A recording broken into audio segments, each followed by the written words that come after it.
Hello and welcome to Pedagogical Dialogues. My name is Benjamin Stewart at benjaminlstewart.net. Pedagogical Dialogues is a podcast making teaching and learning more transparent. A place to share thoughts and opinions about what's happening in the English language learning classroom. A space to share perspectives and gain understandings around problems that teachers and students face in formal education. Before we get into today's episode, if you have any thoughts or experiences on today's topic, feel free to reach out to me at my Twitter handle at BNLEEZ or any of my other socials accessible at benjaminlstewart.net.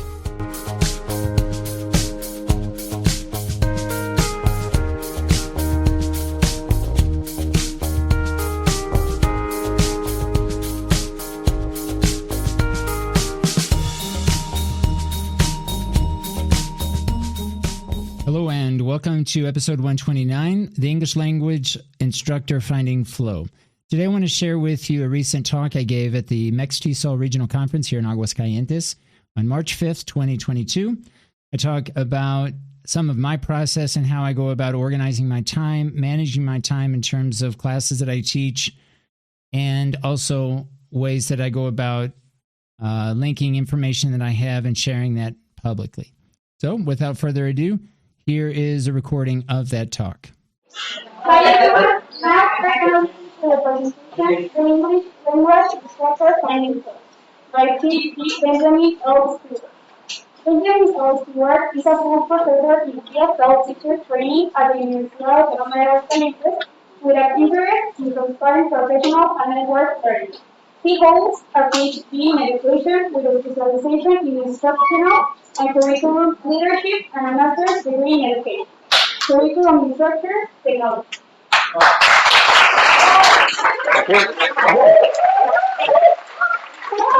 Thank you. Good afternoon. I hope you guys had a nice lunch. It's always great to have these local conferences, especially having a chance to see a lot of you that I have had in class. It's great to see you now in the profession doing great things. It's great to see some colleagues I haven't seen in a while. Of course, students that I currently am teaching now. It's great to have you here as well. And of course, meeting new people. It's really nice to be here. I really appreciate the invitation to give this talk for today.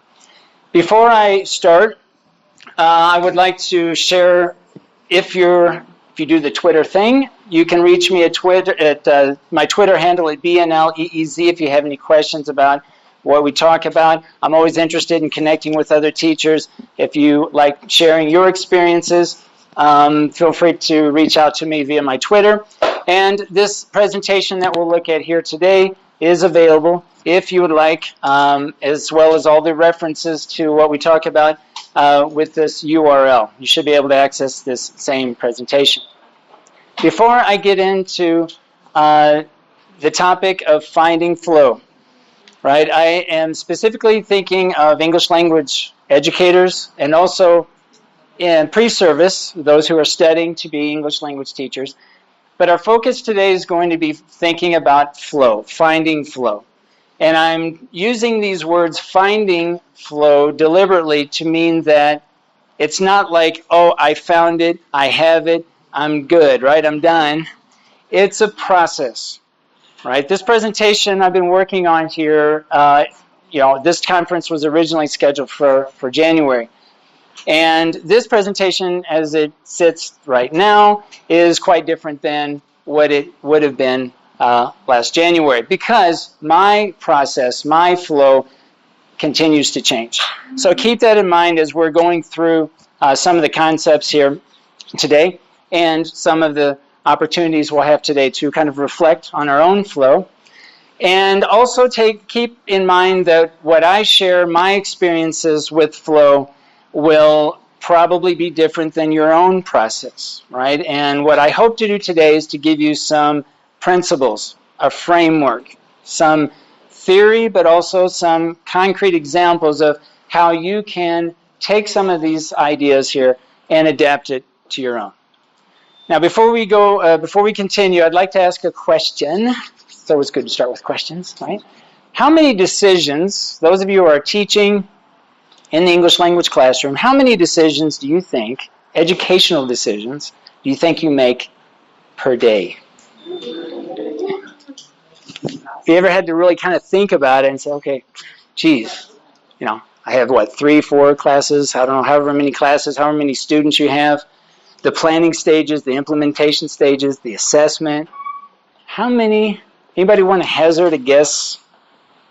Anybody want to guess how many decisions that you might make a day? Any ideas? Well, 50. 50. Anybody else?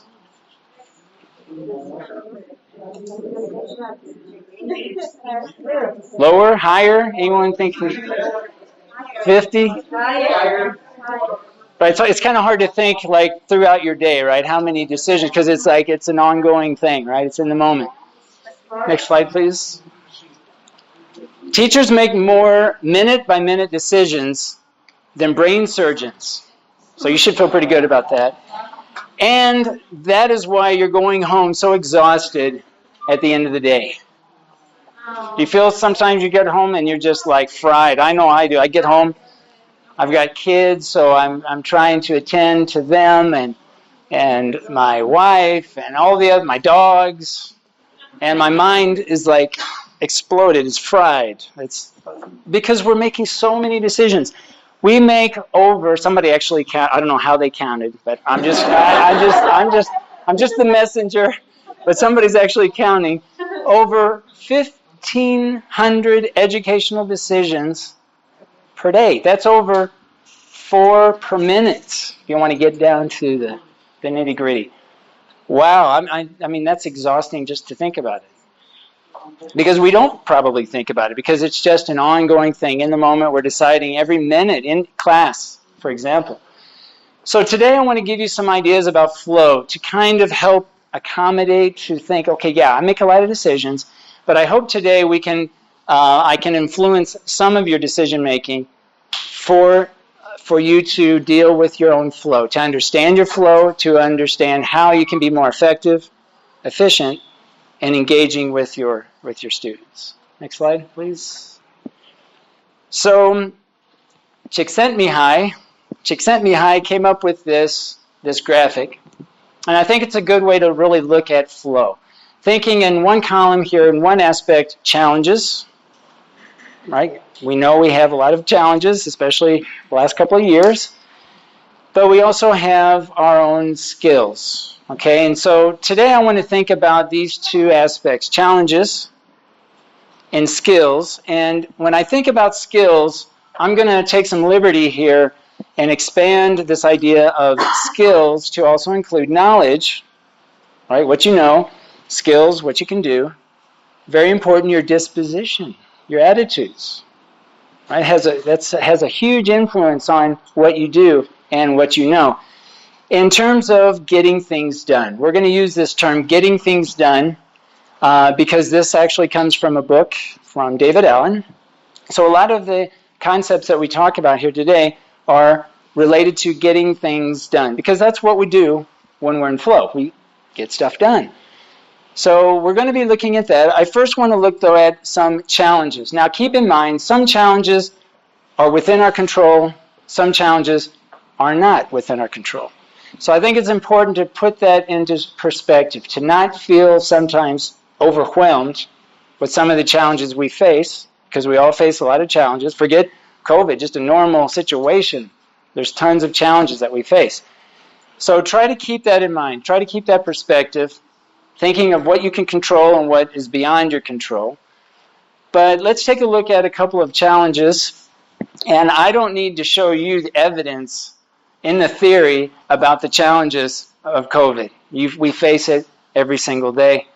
But just for the purposes of this talk, we do have some stats. 1.5 billion, that's with a B, students are suffering. They're having problems academically.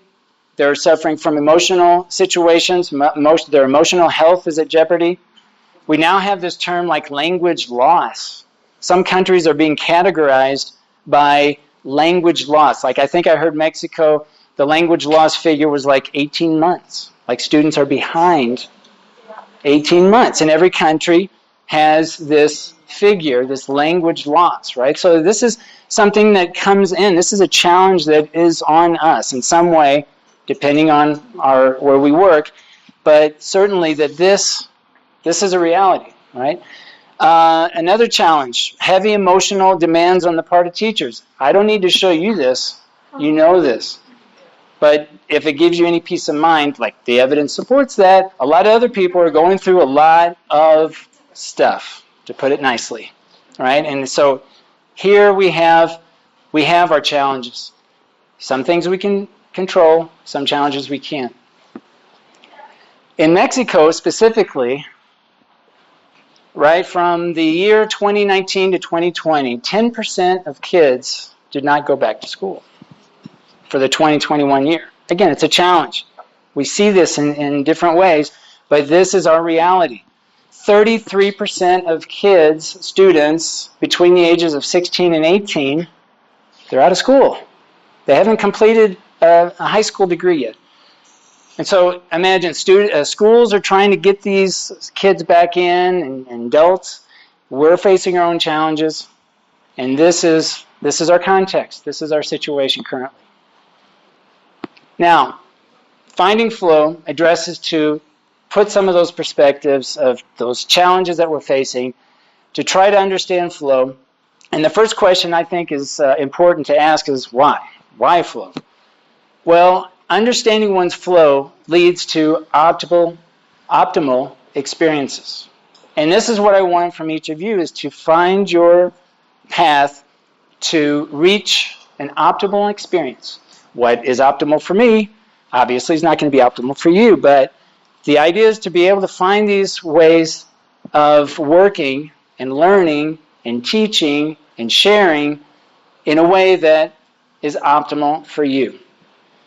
Right? So here, when times, optimal times when one feels in control. So you feel in control. You feel in control of the situation. Even though you got challenges all around you, you got it under control. Sense of exhilaration, a deep sense of enjoyment. Okay, it's a deep sense of enjoyment. When you're in flow, you are in a place or in a space that is enjoyable. Even though there's stuff falling around you, that's the why. What is flow? Flow is what we feel when we feel alive. Flow involves what we do and is in harmony with the environment around us. Flow is something that happens easily when we sing, dance, or sports. How many of you like to sing? Can you consider yourself a singer? Don't be shy. You know, it's okay.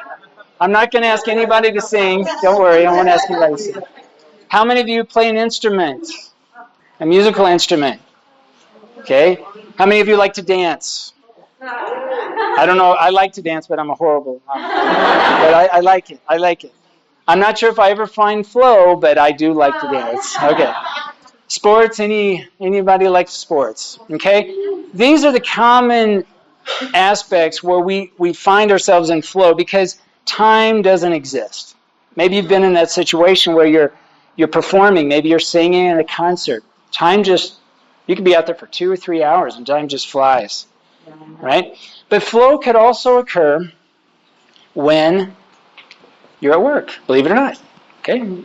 It can and it can occur when you're reading a good book or having a good conversation. Think of a class that you felt went really well. I bet you were in flow. The time you look down your watch and the class is over, and the class just clicked. Students were responding. You're in the moment. Everything's just you strive for those moments, right? For me as a teacher, I'm striving for that every single day. Sometimes I succeed, maybe sometimes I don't succeed. But you're striving for that flow. Next slide. So, today I want to talk about flow for teachers, English language teachers, and I'm thinking very specifically about moving from notes. I'm going to be talking about different kinds of notes and how to take notes, okay? And it all leads to, all of our discussions today in this column here under notes leads to some outcome. Now, some of the outcomes that came to mind, lesson plans, a learning management system. Now that most of us are online or have been at some point online, probably we have a Moodle. We have, I don't know, Canvas, Blackboard, some Google Classroom, some kind of online management system that we have to send information to, that we have to publish, if you will, if we have to send information to these spaces. Sometimes we might be publishing articles, depending if you like to publish. Maybe you're doing action research, doing research on what you do every single day with your students, and you're publishing maybe books, articles, maybe websites. Maybe some of you have your own teacher website, magazines, open courseware, podcasting, vlogging, etc. Maybe you would need to publish some notes in terms of a teacher's meeting. You have a staff meeting, and you need information here for that purpose. Maybe the notes that you have and that you're developing are just to have very informal pedagogical discussions. That is, just a chat with a colleague, right? The water cooler conversations, so to speak. It's those informal conversations you have. You go into maybe your colleague's office and you just talk. You talk about different things. You talk about your practice and what went well and what doesn't. And curricular events, I mean, the list goes on. Okay, these are just some things that come to mind in our field as English language teachers. Okay, today I want to look at 3 different aspects of finding flow. The first, planning model, how the brain works. I want to also then talk about status flow, and I'm naming these as status flow and residential flow. All of these 3 combined, are in the form of this process of taking notes. And this is what we're going to get into in a second. Here, so we've got these 3 aspects. Again, this is coming from the book Getting Things Done by David Allen. A lot of these concepts that we're defining. And when we talk about getting things done, we basically are looking at 2 aspects. Outcomes, right, and actions. There's really nothing else to it. Outcomes, what do we need to achieve? What's the product? And the actions, the actual behaviors that we need to do to achieve those. So, how does the brain work? Have you thought about your why recently? As a teacher, as a human being, what is your why? You know, Apple, thinking of Apple, the company, before they think about the iPhone, distribution channels, how they're going to market a certain product, they have already established the why they even exist. But now I ask you as an individual, as a teacher, English language teacher, what is your why? Anyone want to share what your why is, your purpose? Yes? To provide to my students one wonderful tool that I feel is English language for their lives. That's okay. All right. So to supply them with a tool of language, right, so that they can do more with their own lives. Okay. Anybody else want to share? And it can be as broad or as narrow as you wish. What do you think? Your why?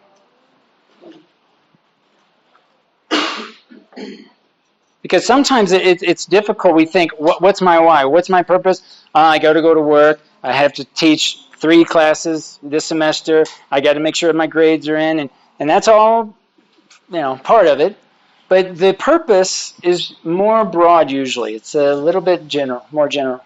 Well, yes. My why is just to enjoy it. Okay, and enjoy what aspects? What for you? Enjoy the class, to enjoy the kids, to enjoy the moment. All right, because the kids know, right? I mean, if they know, if you enjoy it, they enjoy it for sure. All right, if you're up there and you're like, oh, this is just another day. Yeah. I'm trying to get through this class. This one class is a little not my favorite, and it's hard, and I show it on my face. Well, they're gonna see that, and they're gonna react in kind. Okay. Yeah. It will also be like sharing experiences, sharing your knowledge, having or making your students be able to do something different in a different language, of course, making them capable of speaking a second language and stuff. But Yeah. well, what I think is that is sharing, and exchanging. I think, yeah, that's really important, and I share that sentiment. Like share, and certainly we want to share with our students. This is why we're in the profession, where it's not like, oh, I have all this knowledge, I'm going to hang on to it. I don't want to share it with my students. We're out there trying to share as much as possible, but also sharing could extend beyond the classroom. Maybe it's to your colleagues. Maybe it's publishing something online so that you're offering other people outside of your school, for example, a chance to know something about you or your experiences. You're sharing even beyond your immediate people that you're in contact with. So yes, your why. Finding your why is very important, and sometimes I feel that at least I can speak for me, I don't spend enough time thinking here, what's my why? What really drives me to teach? And again, it could expand beyond the classroom. Then and this usually comes first, the brain starts here. If the brain doesn't get this, the why, everything else kind of like, why am I doing this? I mean, maybe we've been in that situation. We're doing a project or we're doing something. We're like, okay, what's up? Why are we doing this? What's the purpose? So we need to have a why. And then the what will I accomplish? Now we're getting into more of the specifics about what it is that we want to accomplish and how will you get there. This is usually at the end. These are the brainstorming sessions, the organization, the taking the actions that are necessary in order to complete those projects. So we want to start here, and the brain works to the right. This example we'll come back to. Okay, next slide. So getting things done, I'm going to talk about 4 or 5 steps that I want for you to consider for establishing flow. Now this could be flow for preparing for a class. It could be during the class, even reflecting and evaluating your own class. But this first step is very important. It's simply capture information. Now, I don't know how many times, and I don't know, I'm sure you've been in this situation. You're driving to school, and you've got that first class at 8 o'clock in the morning, and you're thinking, okay, what you're planning. You're thinking about what you're going to do while you're driving. Maybe you're in the shower and you're thinking, okay, today I got to do this, and this. But you're thinking. You're just doing other things, and you're reflecting on. Okay, you're planning usually. Okay, the idea with capturing is to have the ability to, in that moment, in that few moments, because it probably doesn't last that long, is to record that idea, to write it down, so that maybe you don't forget it. Right? It's possible you could be thinking of something on your way to work and maybe you forget it later on. The idea here is to find something. Maybe it's a notebook. You can go old school, pen, piece of paper, write it down. Not while you're driving. You have to be careful. But as soon as you pull up to a stoplight, write it down. Don't want any accidents. Maybe it's a computer. Maybe it's a cell phone, a tablet, something. Okay? But you got to capture those moments. Maybe you're on a website. You see something. That's good for my class for tomorrow. So you capture that. The idea here is when you're waiting to get your hair cut, you're at the grocery store waiting in line. You're at the dentist's office and you're waiting because he's behind. You're capturing that information at all times. The information is constantly coming in. And all it is capture. Okay? So in my case, here I have, this is what I do. Now this is where I want you to see what I do and then say, okay, would this work for me, or maybe it wouldn't work for me. I use technology, and I specifically use an app called Evernote. Evernote is a free app. You can install it. I don't work for Evernote. I don't get a commission. But there is a free version for Evernote that you can use. And what's great about Evernote is it's a note-taking app, for one, and it's on pretty much every platform that we have. So if I'm on my phone at the grocery store, I'm using my Android. If I'm at work in my office, maybe I'm going through online websites. I've got my Windows, my Evernote on my Windows, or maybe my iPad, whichever. But whatever device, and it could be all just on one device. It depends on what works for you. The point is very simple. Get those ideas down. What your mind does very well is it analyzes and synthesizes. You can think critically. That's what the brain does well. But what the brain doesn't do so well is store information. You are limited in how much you can actually store. So the idea with capture is simple. Get that idea down somehow, some way, whether it's technology, whether it's a piece of paper and a pen, so that you don't lose that idea. The next step is to clarify. And to clarify, it's very much, do I need to take action? It's two decisions. It's one decision. Is it actionable or is it non-actionable? Is the idea that I got when I was driving down the road and I captured it on my phone at the stoplight, is it actionable? If it's actionable, typically it's going to fall under these categories. It's a to-do, something you have to do later. You delegate it, you give it to someone else if you're in that position. Or maybe you defer it, you postpone it for a short amount of time. Or it could be a non-actionable thing, and this will be a reference. We'll talk about this in a minute. Reference, someday maybe, this is a category of like down the road. This might be 6 months from now. It's nothing that you're probably going to worry about now, maybe this semester, maybe next semester, right? And it could also go into trash. I've had many ideas that I've captured, and then I looked at it the next day or the next week, said, nah, next, I'm going to just delete it, right? And that's fine. But this is the step. This is the clarify step. Once we have clarified, then we deal with organizing. And this is a pretty wide subject here, but the organizing aspect is now where you're starting to put into different projects, maybe an action plan, some goals and some vision. Let's look at an example here. So this is my Evernote, and I've clarified I need to determine, is it actionable or non-actionable? Now, I'll draw your attention over here. This is hard to read. This is just what it looks like. This is the home screen of Evernote. But more importantly here, along this side, is this.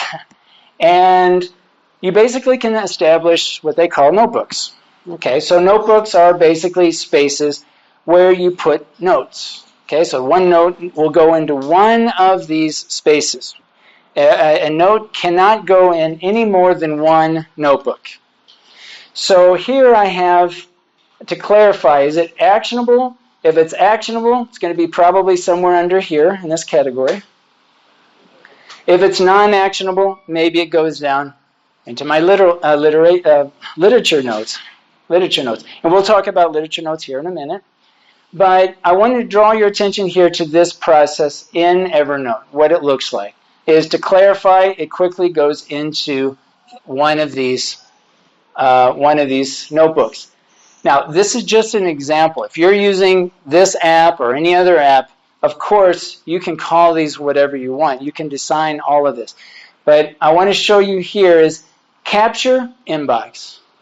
I get an idea, boom, it goes into my inbox. This is everything, good or bad. Then when it leaves my inbox, it goes into someplace in my actions. Okay, this is my flow. This is my process of getting any kind of information I have, whether it's for class, whether it's for a research project, whether it's for whatever the purpose. I try to follow this format. Okay, next slide. Now, to organize, Evernote has what's called tags. So it's hard to see, it's impossible. But further down, we have tags. So tags are different than notebooks. So notebooks are more status. Are we doing it now? Are we doing it tomorrow, next week? Tags are more categorical. And tags, you can see here, they're nested. They're within, this one's within this author. I have my authors here, and it's under contents. Let me find one here for publishing. All right, if I'm going to publish an article on Medium, it's under publishing, newsletter, podcast. These are things that I do. You would put information that's appropriate for you. What are your outputs? What are you creating? These are projects. My classes are projects, right? My communicative abilities 2 is a class that I'm teaching. That's a project that I have here. So any information I have for this class, it gets tagged, and I even include which unit. If we're in Unit 1, Unit 2, I put that note in its appropriate place so I can find it, right? Imagine if you don't use tags trying to find notes. It's hard. So here we have tags, and you can identify, you can use as many tags as you want. That's the beauty of tags. You can have 4, 5, 6 tags, and you can nest them. So there's a lot of ways here that you can organize your notes, right, when you're completing this process. Getting things done. Another step now. Reflect. And this is, there's not much to say here other than reflect is going back and reviewing your notes, right? One thing is to put it in an organization, in a notebook, but you have to go back and frequently check to see, maybe on a daily basis, a weekly basis, maybe a monthly basis, maybe per semester, but you have to review your information. It's like you have to live in those notes. You have to keep going back to those notes. It's not like leaving in a note and then it just magically serves a purpose. We have to get and use those notes, review them, change them, modify them, review. Maybe we have to reorganize, but it requires reflection, right? And if you can get in a schedule, like for what I do is every day for my classes especially, I'm reviewing because I want everything in my notes that I'm going to be working with my students on for that day. Now, some things change. Maybe we have to review a unit, we have to review something, then I update, and I have to also check my notes. I update my notes as well. Okay, so it seems like getting started, it seems like a lot of work, but once you get in the flow, you get in the rhythm of finding a system that works for you, it starts to help you be more efficient, more effective, and more engaging, right, with the people that you interact with. So here in my example, when I reflect, again, is it done on a daily basis, a weekly basis, right, a monthly basis, depending on what it is. I have notebooks here. I have my tags here. Again, notebooks, this is the status. And it only goes in one place. It flows down. It starts up here, and it works its way down, depending on its status, until it gets down here. We'll talk about that here in a second. And then the tags. I'm reflecting. This is what I'm reflecting. I have to go in, and maybe it's not a focus anymore. Right? I'm finished with it, and I will move it down here or move it in some other category. Okay? But again, it moves from inbox, from capture, down through to the actions. Okay, next slide. Engage. Now this is, I think, probably the most important aspect of the system. We talked earlier about your why. We talked about why do you do what you do as a teacher? What's your purpose? What's your why?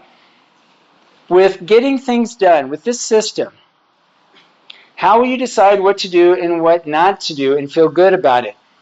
So imagine every action, every note, everything that you capture into your system needs to work its way up to your purpose. So here we have current actions, we have projects, these are all the details. This is how we get things done. Remember how the brain works. First, the why, then the what, then the how. So the how is down here, but the why is way up here. So when you're capturing information, it's all linked. It should be linked to some overarching goal. Maybe your goal is to share more with other people, other colleagues. Maybe you want to share online. You want to have an online presence, right? Because you want to help others. Whatever your purpose is, whatever you're doing should lead to that purpose. Otherwise, why do it? That's really the point. And this engage really is, this step is important for you to determine what should you be doing, and more importantly, what should you not be doing? What's wasting your time? Okay, so this is very important, this alignment here that we have. Working our way down, trying to think of this first, thinking of our why, thinking of our vision and our goals, and how we engage in that process. So what are your horizons? We've talked, some of you like to share. You want to share with your students. You want to impart information onto your students. What are your horizons? I want to give you a few minutes. We've got some time here. Think of, in a short statement on your, I think everyone has a pad here that maybe you can write on if you wish.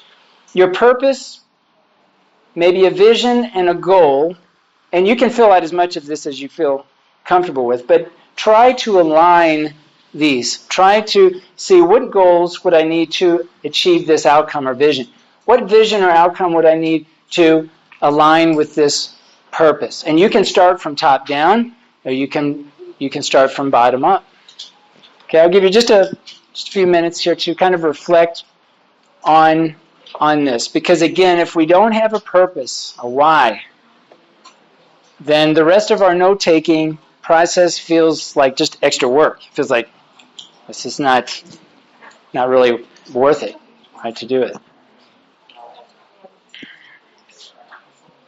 Feel free to talk with your neighbor. Ask each other what your purpose is, what's your why. Okay, I think we'll move on. Ideally, we'd have more time to really just talk about these aspects. Again, what I'm presenting here is not a comprehensive discussion on this topic.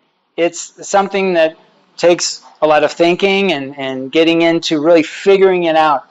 But I hope today we're just kind of planting the seed, so to speak, to really see what can I get from this to, again, get my optimal experience. Because, again, that's what we want. We want those optimal experiences. So, next slide. So just as an example, okay, and you can kind of compare maybe what you have. Again, it could be completely different. But for me, my why is I am striving to provide education that's more equitable, more available to anyone publicly, beyond my students, of course, but I'm talking about in general, to the public. So this is a purpose. This is just something I strive to do. This is what I like to do. This is my purpose. Now, my vision is now more specific. So maybe I want to create open courseware. So maybe I have some aspect of my classes that I teach, which I do, open online. Available online. Maybe not every aspect of my class, but I have some portion of the classes that I teach available online. Okay? This is my vision or my outcome. This is aligned with equitable education because you need this to achieve this. Goals. All right, so now the goals are a little bit more specific. So in my example, I'm going to try to offer, 4 online classes. Okay, and these numbers are kind of arbitrary, but you could be whatever. Maybe it's 1 class. Maybe it's two classes. Of course, it may depend on the class. I understand that. Depends on the students, the school, your comfort level, a lot of factors. And again, this is just an example. You can try to see, though, you can see how these are aligned. I hope they align. This aligns with open courseware with equitable education. Areas. Now, these are areas of focus. So I need to know something about technology, something about course content, usually asynchronous. So how can I make content available online? All right, that's going to be part of an area that I'm going to be looking at. Videos. How am I going to flip my classroom so I can make videos available to students either before, during, or after my classes? Okay, so a lot of decisions. Remember those 1,500 per day decisions that we make as teachers, this is going to fall into, we're going to maybe edge out some of those other decisions and try to insert maybe some of these to achieve our purpose. And current projects. So now I've got my writing workshop classes. These are my classes for me. This is what I would look at as a project. So writing workshop, that's one class. Communicative abilities in English, 2, second semester. That's another class I'm teaching. This would be also another project. Right? So I would list the projects there. Current actions. All right, I need to do the scope and sequence at the beginning of the class or whatever. These are now the lesson planning, the more specifics. So notice here, whatever I'm doing here, the notes that fall into these categories, they are going to align to these. They're going to build up to this. So I always see the long-term goal. It's like, why am I working on this one particular note? Oh, yeah, because I want to make education more equitable. It's going to drive me to fall into the flow because it's going to be related to my purpose. Okay, next slide. So I want to combine these ideas: capture, clarify, organize, reflect, and engage. The status flow we talked about with this now one other idea that we want to look at, the residential flow, the Zettelkasten. Now this guy here, Nicholas Luhmann, I don't know if you've heard of him. He was pretty remarkable. He published 50 books, over 550 articles, had over 150 manuscripts, one manuscript over 1,000 pages. He was very prolific. He published a lot. And he had a system. Guess what the name of the system was? You guessed it, Zettelkasten. Now this is a German word a German word that means slip box. Basically what he did is he created a system where he had index cards. How many? Over 90,000, imagine. 90,000 index cards. Now each card, he kept notes. Now he died in 1998, so this was before most technologies that are common these days, right? So he went old school. Index cards, pencil and paper, but this allowed him to produce huge amounts of information. Now, I'm not saying that this system that I'm sharing with you today is, maybe our goals are not to be publishers, okay? But the point I want to make here is with this system, how much you can produce, how much information that he used. And the system is unique because let's say when he wanted to write an article, typically, when you write an article, you've got maybe a thesis that you have, and you say, okay, I need to go research that. I need to go look up some articles. I need to find information to support my thesis and write the article. That's usually how it works. But he did it differently. He had this system. So he's working with his notes. He's checking his notes constantly. He's linking his notes to other ideas. He has what's called atomic notes. Each card was an idea. So he would write it in his own words, no direct quotes. So the brain is processing that information. He's writing it out in his own words. And he has all of these notes, 90,000 plus notes, that link to each other. So it's not just note here, note here, note here, note here. They link to each other. He had a system, a coding system. Now, I'm not going to get into the coding system. Today with technology, it's a simple link. I think of Wiki. Wiki is full of internal links, right? You're reading a Wiki article, and it has a link of a text that takes you to another Wiki page. You read something there, it takes you to another Wiki page. That's the idea of linking these notes, right? So that you see relationships.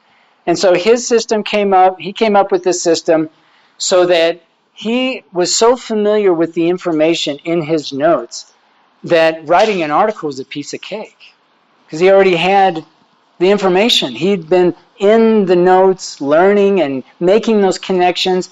He didn't have to go and search articles. He already did the search. He already was building his notes at the beginning, right? And at the beginning, yeah, you're starting from zero, right? But you have to start somewhere. And as you're accumulating these notes, Like imagine as teachers, if you had all these notes and connections of, let's say, tasks.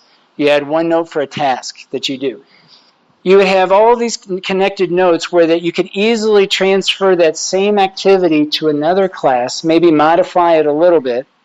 Think of how efficient you can be by just having all that information in those exercises and those tasks and maybe lectures if you're giving content and lecturing information and making those tweets, improving everything, constantly working in those notes. That's how he functioned. His notes were the starting point. It wasn't the article, it wasn't the book. He already had the information in the notes. And so here we have fleeting notes, which is we've talked about, which is just the inbox. It's the capture, and then we move on. We talked about atomic notes. The literature notes are articles. These are notes that relate to one article. So this is typically what we think about when we just are trying to understand, if you're familiar with the Cornell method, but simply just looking at an article or a book chapter and just taking notes. You're putting it in your own words, but you're taking out information from that source so that you understand it. Okay, so this idea here, next slide please. This slide, permanent notes, everything goes in the permanent notes. This is the cabinet. This is where every note that you're finished with resides. And so you can have atomic notes, individual notes with individual ideas. You can have what's called a map of content. It's basically a table of contents where you have links to other notes. Okay, and typically you have a home page, right, where you have one central space for all of your notes. Now with Evernote, it's super easy to do all of this, right, just with the use of technology, but it doesn't mean that you have to use technology if that's not what you want. But the flow is this. Inbox, capture ideas, goes in the inbox. After the inbox, it has to go somewhere because we have to do something with it, right? Otherwise, it goes in the trash, which is an option. The actions go somewhere in here. Is it a focus? Is it someday maybe? Is it next week? Whatever system works for you, but it gets put somewhere in this flow. If it's a literature note, it just stays in the literature notes. Literature notes have its own home. So all the literature notes stay in one place. And then this is my main notebook. Everything goes in the cabinet once it's done up here. It all goes in the cabinet. If I need to revisit a note, which happens, guess what? I go back and put it back in my actions, right? But this is the main space here where all these notes begin to connect. And they should connect. It's not just creating a note and living by itself someplace. There really should be a link to other notes and other ideas. So this is kind of the flow here that I'm proposing, to find that system, that process that works for you. Okay, next. So in summation, we don't want to be anxious. We certainly don't want to be bored. We want to be right in the middle. We want to find our flow. We have challenges that we can control, that we have control over. We have challenges that we don't. We can't stress over the challenges that we don't have any control over. But maybe we can do something about the challenges that we can control. The skills, don't think of it just as skills. I would suggest also thinking of it as knowledge, as your disposition, your attitude, understanding your process for taking notes and gathering this information and really being as effective and efficient as possible so that you stay as often as possible right here in flow. Seek the knowledge, skills, and attitudes necessary to recognize and cultivate flow in your professional life according to your purpose and your vision. This concludes my presentation, and it looks like we have about 10 minutes here. I'm not sure if there are any questions or comments about the topic. Next slide. Sorry, can you get the next slide?